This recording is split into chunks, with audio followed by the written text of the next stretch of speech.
How do I train my children about wealth?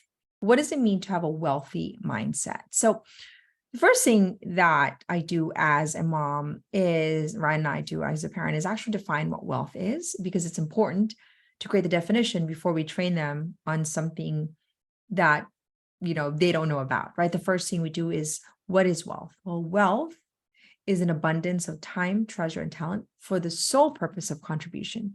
And we put in sole purpose. And so when I teach my children, I make it a huge important point that wealth is there for us to serve other people, that it's not an end in itself. And so we have conversations about the importance of building a wealthy mindset that is the opposite of fear-based mindset, a scarcity mindset, and a judgmental mindset. Wealth is so much more than materialism. So I expand their definition of wealth. And I also help them to pay attention in where areas in our life where we are not taught to actually have a wealthy mindset. That, in our school system, we have this idea of you can't share, right? You're cheating. And, this idea of collaboration is not really a celebrated sort of as a daily system. And I think that sort of mentality is the opposite almost of somebody who actually understands what true wealth is, which is collaboration, which is generosity, which is sharing and caring about people. So I pay attention to how I can point out where some of these things that are sort of creeping into the system, because what I want them to feel is wealthy regardless of how much money that they have. I think wealth is about abundance. How do we define abundance in the women's school? This is also important, is a state of perpetual gratitude and generosity. So I want my children to be in a state of perpetual gratitude and generosity, which means they're always grateful for what they have, don't have, and everything in between. But they're also living a life of generosity, not just but who they have, but also by how they contribute who they are to the world.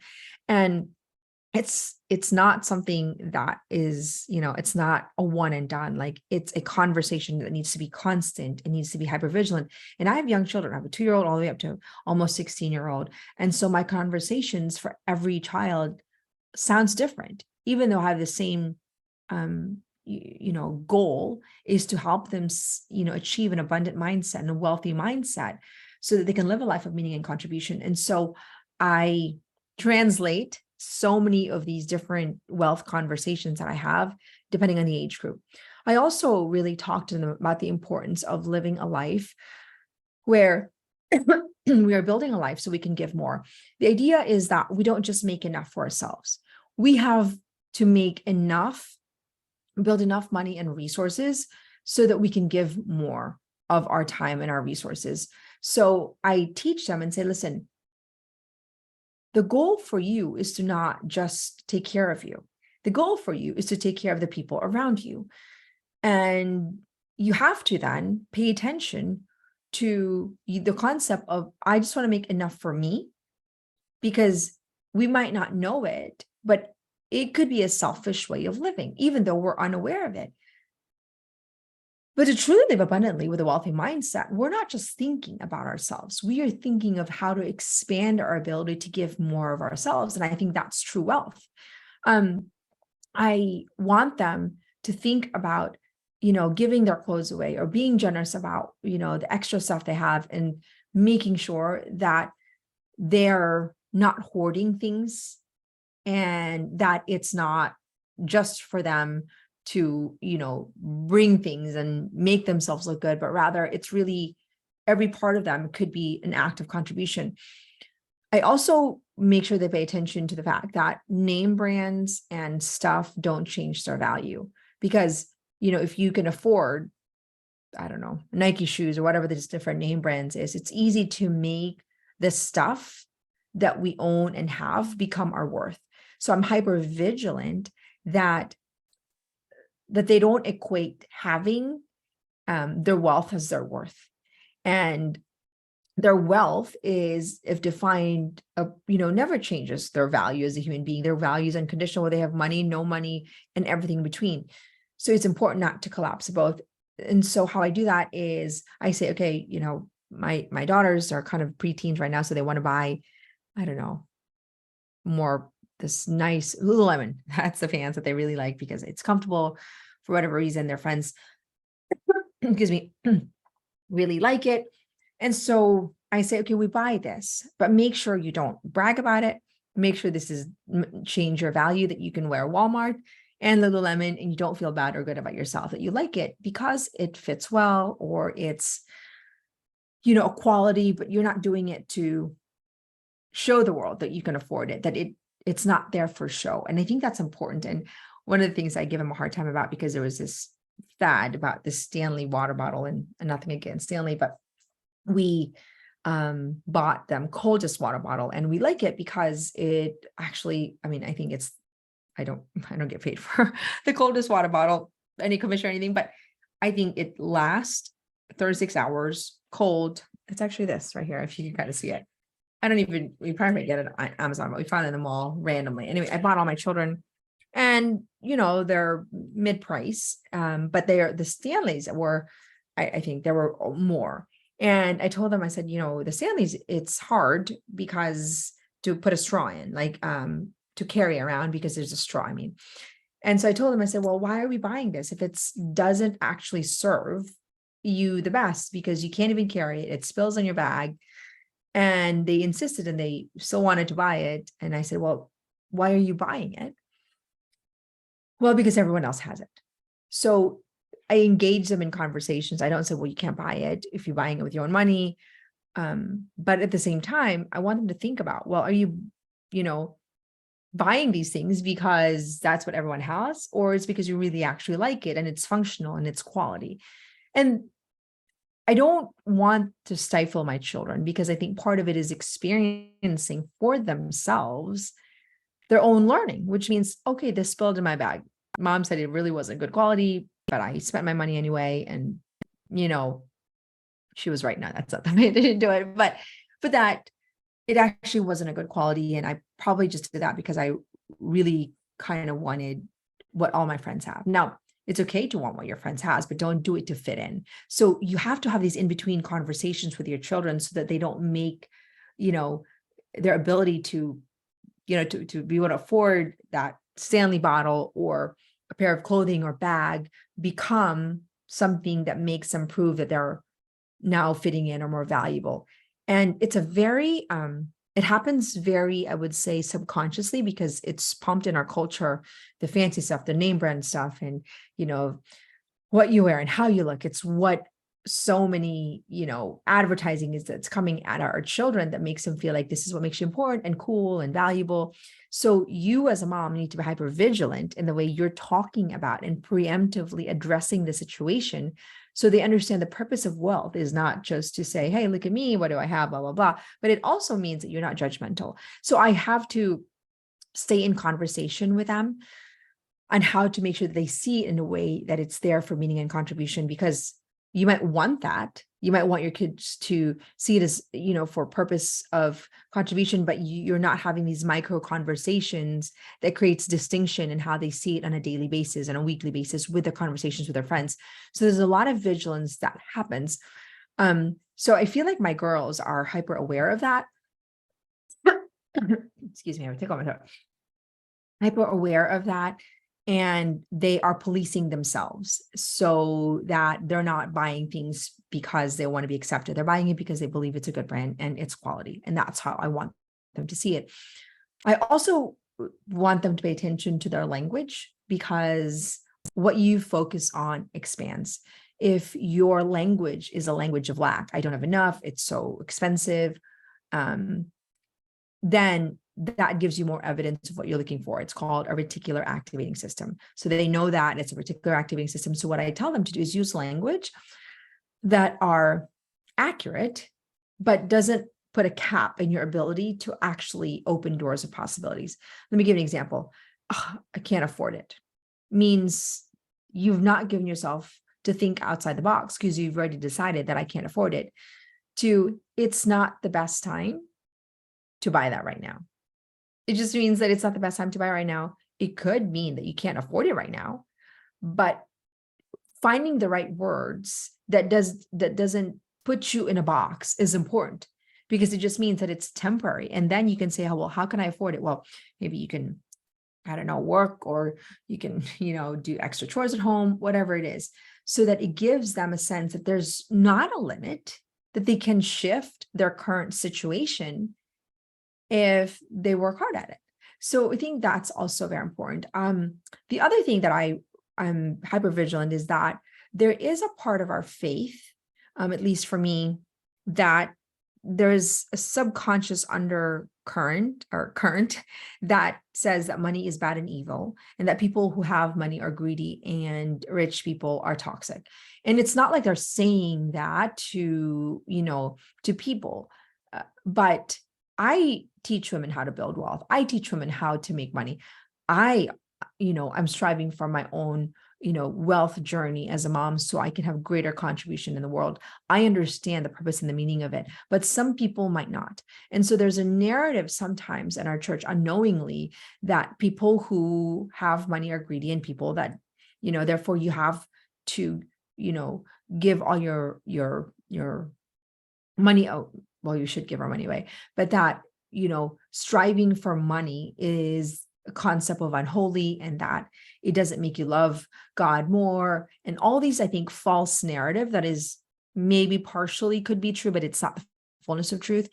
And the concept behind that I see is that we, there's a little bit of hypocrisy that I sometimes feel when I feel in the pew. It's like, people who have money cannot be holy, they cannot pass, or even though it is a love of money, but then, by the way, can you give me some money in donation? And so the way I teach my children is saying is that be vigilant in some of the narratives that are conflicting.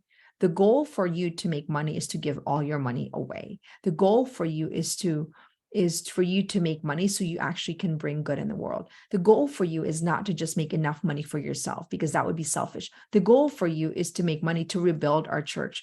The goal for you, if you are called to do it, is to make more than enough money so you can actually spend time with the people that you love, because money can buy time. The goal for you is to make money to help the people that you love around you, alleviate some of their pain, whether it's a grocery bill, whether it's retiring your parents, whether it's helping with a medical bill, I don't know.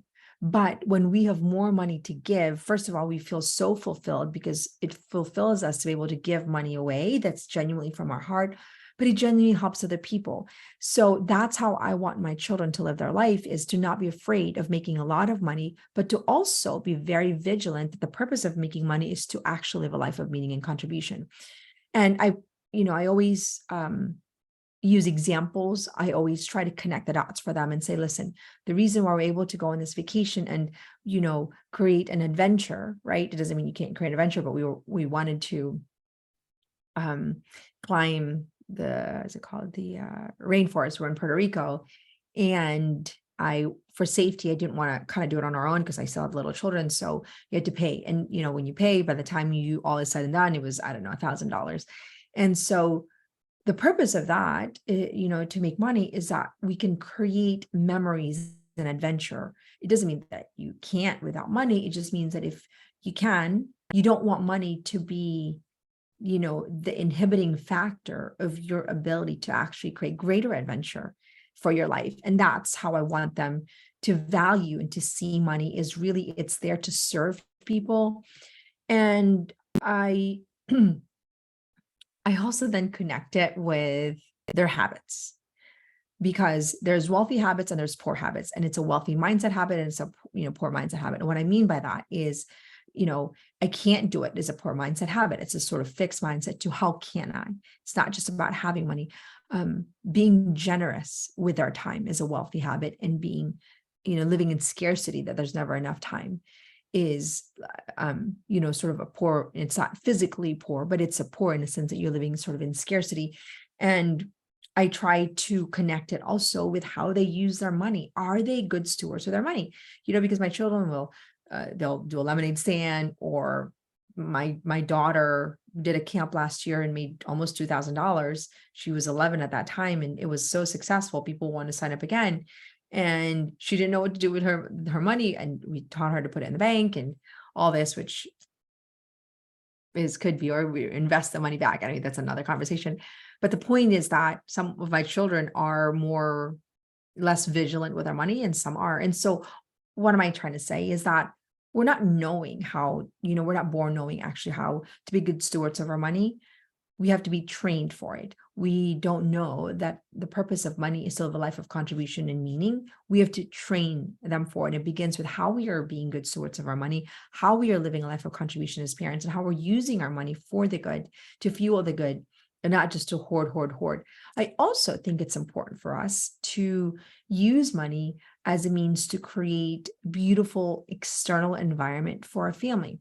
Now, beautiful could be a couch, or beautiful could be, something that inspires people. It doesn't have to be, thousands and thousands of dollars. The point is that that's the purpose of money, right? Is to serve our family. And part of serving our family is creating an environment where they feel loved, alive, peaceful, and they want to feel at home. And the reason why that's important to me, because I never had a home sort of that I could call or feel like a home growing up.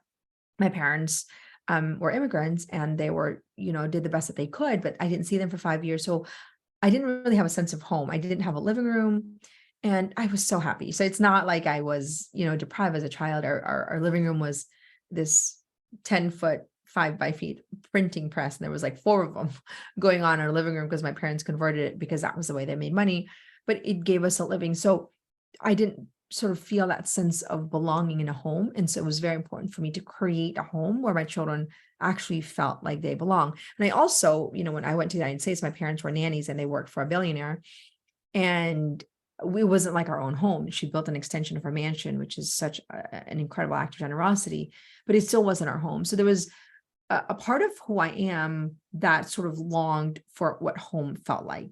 And I vowed to myself that I would learn to build a home as a young woman, a single woman. And so I would go to the thrift store because I didn't have money at that point, and really create, I wanted to buy things that I could afford, but they were beautiful. They were beautiful for me. And so my apartment, as a single woman, was beautiful. It was very simple. It was all from the thrift store, but it was beautiful to sort of take honor in creating an environment that inspires us to want to be there, that there's order, that there's peace, and it's beautiful. And it doesn't have to be fancy or have a lot of money involved in it. It takes a lot of creativity. And so I carried that for myself as a mom, where our first few years, all I could afford was to buy, things from the thrift store, but to do it in a way that it created beauty in our home where my children wanted to do it. And that's the purpose of that, is, to create and to contribute, and to build greater connections, because we can buy time with our money. And I think it's important that we teach our children now, the purpose of money. And then when they're older, we can teach them wealth strategy, whether it's investing or, real estate or being an entrepreneur, whatever those things are, but now with an ordered understanding of what wealth is and the purpose of it. And also to not have limiting beliefs around wealth that would hinder their desire to create exponential wealth that could serve greater capacity of people because of their limiting beliefs that money is bad, evil, or whatever it is. So it's protecting them from those limiting beliefs that a mother of 8 can also build great wealth for the purpose of contributing to the people around them without feeling guilt and shame, because some people might actually want to make me feel guilty for what I do and how I train women to actually make money and do it in a way with a heart of service. But, hurt people hurt other people. And I've had that bad experience where people have misjudged me for the fact that I am building my own wealth, but also teaching other women to build wealth. But we're going to be judged in this world, and we can't live our life in fear.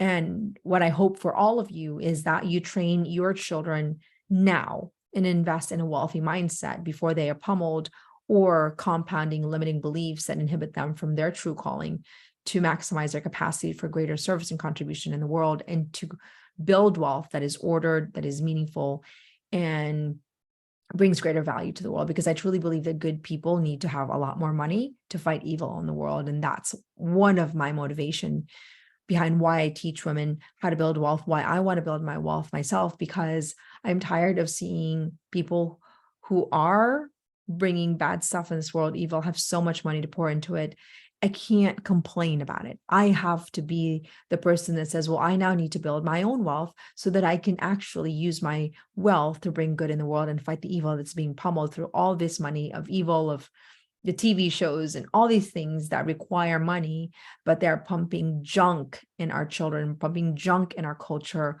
I want to be able to say, I'm doing my part to create wealth so that I can create, entertainment that's wholesome. So I can, promote, what it means to have a healthy marriage. So we can actually counteract all this evil in the world and use money for the good to fight evil, because the reality is that we need money to fight evil in our world. Money moves things. Good people need to use their money to build and to create and bring good back in this world. And so what we need are people who have values, who are good, who feel called to bring wealth, really create massive wealth and generational wealth. So now it's not just them, but it's their families that are bringing value in the world and contributing deeply into bringing good in this world. And I just think that that's a noble work. And that we have to stop pumping this narrative that money is bad, evil, and money, people that are rich or greedy. One of the most powerful examples for me of generosity were my parents, because they did not have much in the Philippines. They built a business, and they were, I don't know, maybe middle class, but they all, I don't know, maybe they had 30 employees, and they put all those, 30 employees' kids, they paid for their school. It's a really powerful act of generosity that, even when they didn't have money, they actually put their employees' children through education. And I remember they would have like programs, and sometimes they would, just, they didn't have enough money, but they were still giving away. And secondly, my parents ended up working for a very wealthy woman who, never even had to work a day in her life. She was a trust fund baby. My parents were housekeepers, and she gave us everything. Really, she took us into adventures. I remember going to the most luxurious places in the world, and she treated us like her own kids. So generous with sharing her life with us and abundantly blessing us with the financial means that we were able to experience the world. So I couldn't say, wow, wealthy people are bad, because really I was directly impacted by somebody's generosity through their own wealth. And so that example to me is so powerful, because if it wasn't for her, I don't know where my family would be. And I don't know if my parents would have been able to build a foundation to build their own business in the United States. So I have a lot of great respect for people who actually are bringing good in the world and using their wealth to bring good in the world. So I think we need to stop the judgment. I think there's people out there that are using money for evil. And I think there's a lot of people out there that are also flashing their money in ways that are not necessarily, the best way to use our money. But we can't judge people. And that's the point, is that we're not here to be judgmental. We're here to do our part to fulfill our God-given call, to work vigilantly hard, train ourselves so that we can do our part.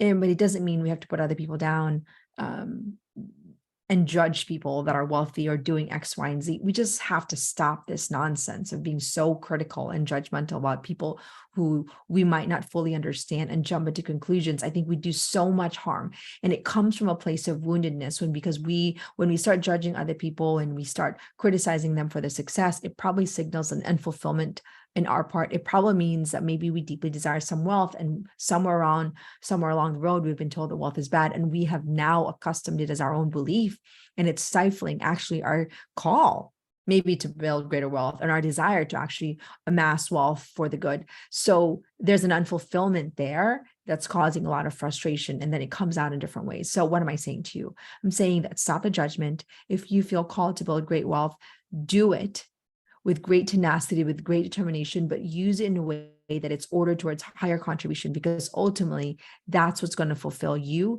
is your ability to live a life of meaning and contribution, and train your children to do it in a way where wealth now isn't a means, for you alone, but rather a means for greater contribution in the world. And I just think wealth is such an important part of being a woman, and to raise an army of wealthy women that have a heart of gold, that should be our mission. That's my mission, is to raise an army of wealthy women, wealthy mothers that are determined, that are fierce, that are strong, in bringing value back in the world and bringing honor back in what it means to be a woman and bringing honor back in family and married life. And we need money to be able to do that, because money speaks volumes. And if we raise an army of women that are wealthy, who can do that, who's not afraid to be fierce about their voice of protecting the value of the human person and the value of the sacredness of what it means to be a woman, and then I think that's a worthy cause.